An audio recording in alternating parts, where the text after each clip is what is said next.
Abdurrahman Wahid. Sabar itu tidak ada batasnya, kalau ada batasnya berarti tidak sabar. Islam datang bukan untuk mengubah budaya leluhur kita jadi budaya Arab. Bukan untuk aku jadi ana, sampeyan jadi antum, sedulur jadi ahi. Kita pertahankan milik kita harus filtrasi budayanya, tapi bukan ajarannya. Demokrasi harus berlandaskan kedaulatan hukum dan persamaan setiap warga negara tanpa membedakan latar belakang ras, suku agama dan asal-muasal, di muka undang-undang. Kalau Anda tidak ingin dibatasi, janganlah Anda membatasi. Kita sendirilah yang harusnya tahu batas kita masing-masing. Jika kita muslim terhormat, maka kita akan berpuasa dengan menghormati orang yang tidak berpuasa. Keberhasilan pemimpin diukur dari kemampuan mereka dalam mensejahterakan umat yang mereka pimpin. Menyesali nasib tidak akan mengubah keadaan. Terus berkarya dan bekerjalah yang membuat kita berharga.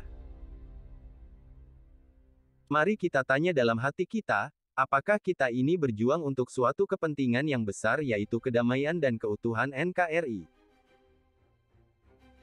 Perpustakaan adalah tempat untuk memenuhi dahaga ilmu pengetahuan. Tidak ada jabatan di dunia ini yang perlu dipertahankan mati-matian. Guru spiritual saya adalah realitas.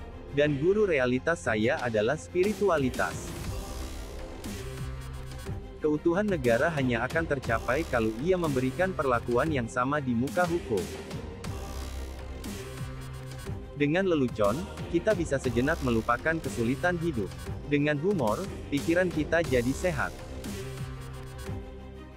Negara ini paling kaya di dunia, tetapi sekarang jadi paling melarat, karena koruptor tidak ditindak.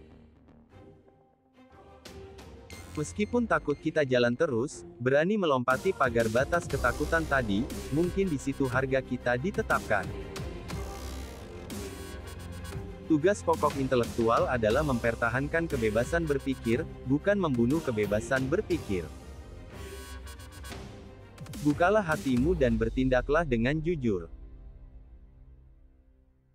Humor tidak bisa menjatuhkan pemerintah. Tetapi humor bisa membantu membusukkan suatu rezim. Saya tidak peduli, mau popularitas saya hancur, difitnah, dicaci maki, atau dituduh apapun. Tapi bangsa dan negara ini harus diselamatkan dari perpecahan. Semakin tinggi ilmu seseorang, maka semakin tinggi toleransinya. Memaafkan tidak akan mengubah masa lalu, tetapi memberi ruang besar untuk masa depan. Sebenar apapun tingkahmu, sebaik apapun perilaku hidupmu, kebencian dari manusia itu pasti ada. Jadi jangan terlalu diambil pusing. Terus saja jalan.